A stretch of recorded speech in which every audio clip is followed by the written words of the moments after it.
Halo, assalamualaikum warahmatullahi wabarakatuh, sahabat, teman-teman penderita GERD, anxiety, dan asam lambung dimanapun Anda berada.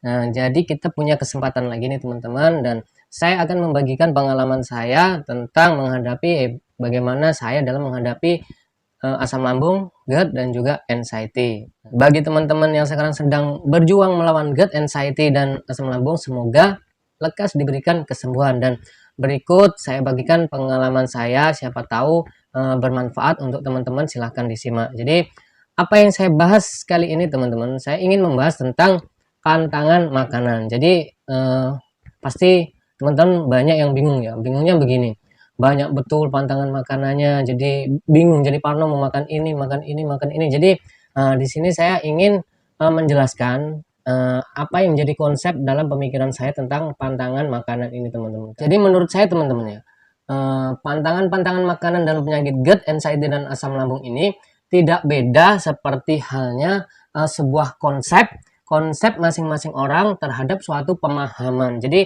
setiap orang itu bisa mempunyai pemahaman masing-masing, dan setiap orang itu punya apa ya, intinya punya pandangan masing-masing, tergantung bagaimana kita menyikapi semua itu. Jadi saya perjelas lagi teman-teman ya, begini. Ini mengacu dalam pengalaman pribadi saya. Jadi saya itu tidak terlalu menerapkan pantangan yang begitu banyak di dalam proses penyembuhan saya teman-teman. Jadi seperti ini maksud saya. Lain halnya pada saat pertama kali saya terkena penyakit ini, saya memang begitu selektif dalam memilih makanan. Makanan ini saking sebegitu selektifnya sehingga saya itu bingung mau makan apa. Nah, itu di awal-awal gejala. Nah, semakin kesini teman-teman, di dalam pemikiran saya itu menimbulkan pemahaman yang berbeda. Jadi begini teman-teman, semakin kesini saya sudah mulai meninggalkan konsep pantangan tentang makanan saya di awal terkena GERD. Jadi saya merubahnya dengan cara saya bagi antara pantangan besar dan pantangan yang kecil. Dalam hal ini maksudnya pantangan besar itu yang saya kategorikan sebagai memang benar-benar pantang untuk dilanggar, dan sebagai pantangan kecil itu yang saya golongkan masih toleransi lah. Saya menggolongkan makanan yang masuk ke dalam pantangan besar itu yaitu satu, yang pertama ini, makanan yang bersifat pedas. Nah, itu saya masukkan ke dalam kategori pantangan besar. Nah, itu teman-teman ya, makanan yang bersifat pedas. Yang kedua, itu minuman yang bersifat soda yang berkarbonasi itu teman-teman ya. Juga makanan-makanan minuman-minuman kaleng seperti ya, intinya minuman kaleng lah, tidak usah kita sebutkan mereknya, intinya minuman-minuman kemasan. Nah, itu saya masukkan ke dalam pantangan besar. Nah, yang kedua ini adalah makanan yang mengandung fermentasi. Contohnya seperti tape, terus apalagi ya, intinya mengandung fermentasi itu teman-teman, dan itu saya masukkan ke dalam pantangan besar. Dan buah-buahan juga ada yang bersifat apa ya, menurut saya itu mendekati fermentasi, yaitu buah durian. Buah durian itu menurut saya apa ya, di situ biarpun tidak difermentasi, saya tidak tahu lah, itu seperti halnya buah itu rasanya seperti terfermentasi memang dari sononya begitu teman-teman ya. Jadi saya tidak bisa mengkonsumsi itu, atau saya tidak berani mengkonsumsi itu. Nah, sekarang kita beralih ke pantangan yang kecil. Ya, pantangan kecil ini maksud saya dalam hal ini apa ya?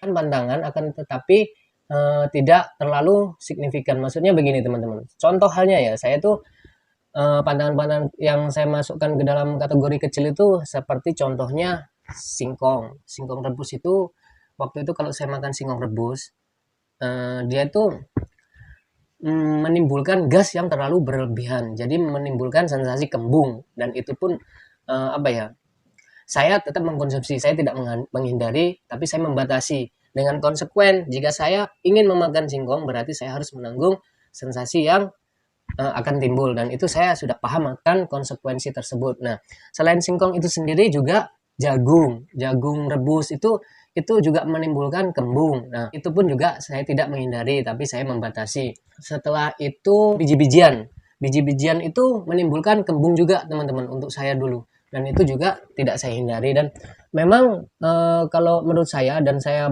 sempat cari tahu juga, sebenarnya makanan yang mengandung pati itu apa ya, serbuk yang dihasilkan dari tumbukan-tumbukan biji, dan itu singkong itu kan ada patinya ya, intinya yang ada patinya itu teman-teman itu susah diolah oleh sistem pencernaan kita, dan itu akan menimbulkan gas yang cukup berlebih. Saya tidak memasukkan itu ke dalam pantangan, akan tetapi saya tetap mengkonsumsi dengan catatan membatasi seperti itu teman-teman, dan kita harus paham juga konsekuensinya.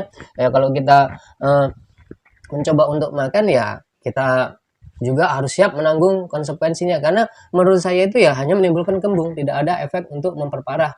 Karena menurut saya ya, kecuali kalau lambung kita itu sedang luka, nah itu mungkin bisa memperparah luka yang ada di lambung. Akan tetapi di sini gejala GERD itu kan sebenarnya itu lemahnya otot di dalam lambung kita itu. Di situ aja permasalahannya. Jadi menurut saya ya udah, konsekuensinya ya kembung seperti itu. Setelah kembung ya udah, sama halnya seperti kita makan, kalau kita pas masih sehat itu loh, kayak kapok-kapok makan cabai, makan sambal itu kan pedes, kapok, habis itu besok mau makan lagi, ya seperti itulah teman-teman.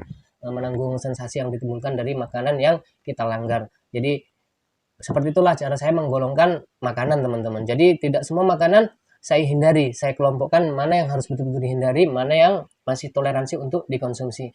Karena di situ teman-teman saya juga mementingkan refreshing dari otak saya. Ketika saya menikmati apa yang ingin saya makan dan itu terpenuhi, maka akan ada sugesti positif yang masuk ke dalam otak saya.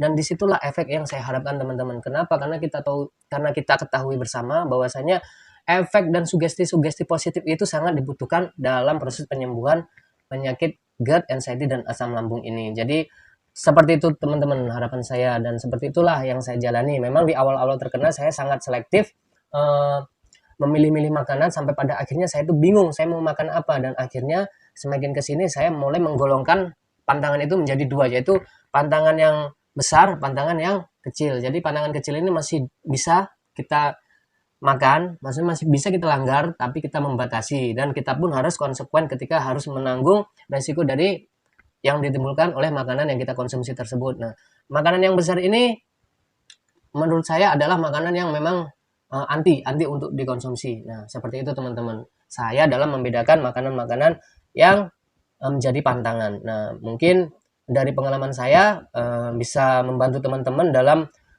mengkelompokkan pantangan-pantangannya tersebut, sehingga teman-teman itu tidak bingung, supaya ada sugesti positif juga dari otak kita itu ke makanan yang kita konsumsi. Jadi jangan kita itu mengkonsumsi makanan dengan perasaan terpaksa karena tidak ada lagi yang bisa dimakan. Ya itu menurut saya akan menimbulkan dampak yang malah negatif teman-teman. Nah, jadi kalau saya pribadi saya kepingin makan itu, meskipun itu menimbulkan sensasi, ya enggak apa-apa, karena ada dampak positif, ada dampak negatifnya juga. Kalau kita timbang-timbang itu masih besar dampak positifnya, ya kenapa enggak, begitu kan?